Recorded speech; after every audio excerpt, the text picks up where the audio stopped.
Сәлеметсіздер ме? Каналымыздың құрметті көрермендері және 1С программасының қолданушылары.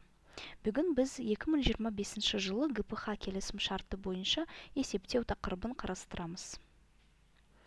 Сатып алу тарауына кіреміз. Тауар мен қызмет түсімдері. Жаңа түсім құрамыз.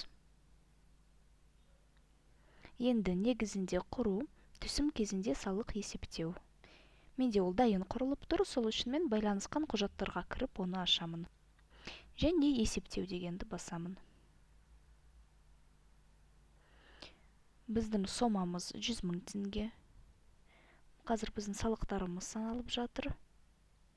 Яғни зейнетақы жарнасы 10 000 теңге, табыс салығы, мен өткендегі нұсқауда айтқандай, стандартты 14 МРП, міне ол мұнда қолданылып тұр. Жарналар және әлеуметтік шегерімдер. Әлеуметтік шегерімдер ГПХ бойынша жалақыдан саналады. Счет мұнда 33.10 қойылады, немесе 33.87. Яғни мұнда бізде 33.87 болса, мұнда да 33.87 болады.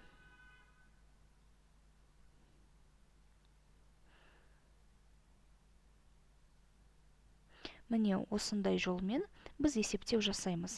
Яғни 2025 жылда бәрі жалпы бұрынғыдай қалды, бірақ әлеуметтік шегерім қосылды.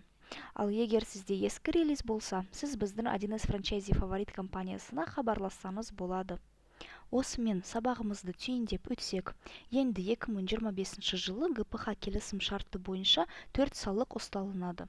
Зейнетақы жарналары, табыс салығы, ОСМС, яғни міндетті медициналық сақтандыру және әлеуметтік шегерімдер. Келесі сабақтарда көріскенше.